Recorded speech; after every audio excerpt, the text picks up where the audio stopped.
When the shop is slammed and the phone keeps ringing, that's when you find out who you really are. Not on a calm Tuesday morning, not when the schedule is light, not when everything feels easy. Pressure reveals standards.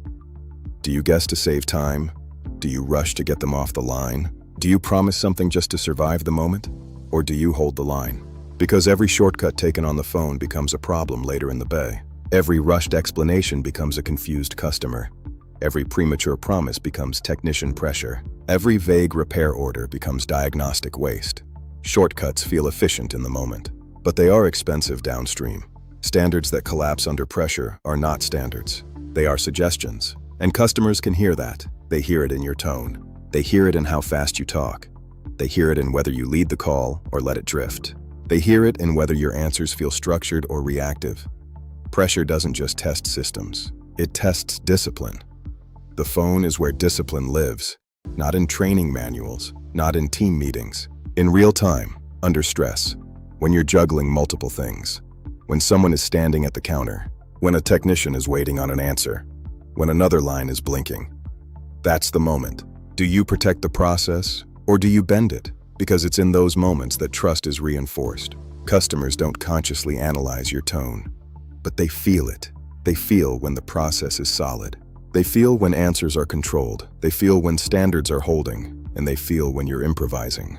Improvisation under pressure creates instability. Instability creates doubt. Doubt creates resistance, and resistance spreads through the building. But discipline under pressure creates something different. It creates calm. It creates clarity. It creates consistency.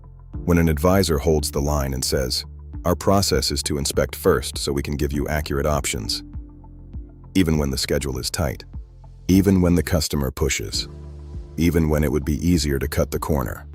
That is leadership.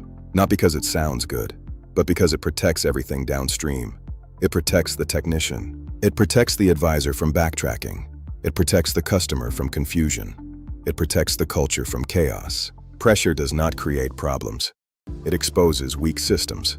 Strong systems hold under pressure. Strong standards do not disappear when it gets busy. They become more important, because busy days amplify mistakes. If you rush on a slow day, it's a small problem. If you rush on a slammed day, it multiplies. And multiplication under stress leads to burnout. Burnout leads to turnover. Turnover leads to instability. Instability leads to decline, all from small shortcuts taken at the beginning. The phone is the beginning. That's why we take it seriously, not because it sounds professional, but because it protects everything that follows. Discipline on the phone creates discipline in the shop. And shops that hold standards under pressure win, because standards that hold build trust. And trust is what keeps everything steady when everything else is moving fast.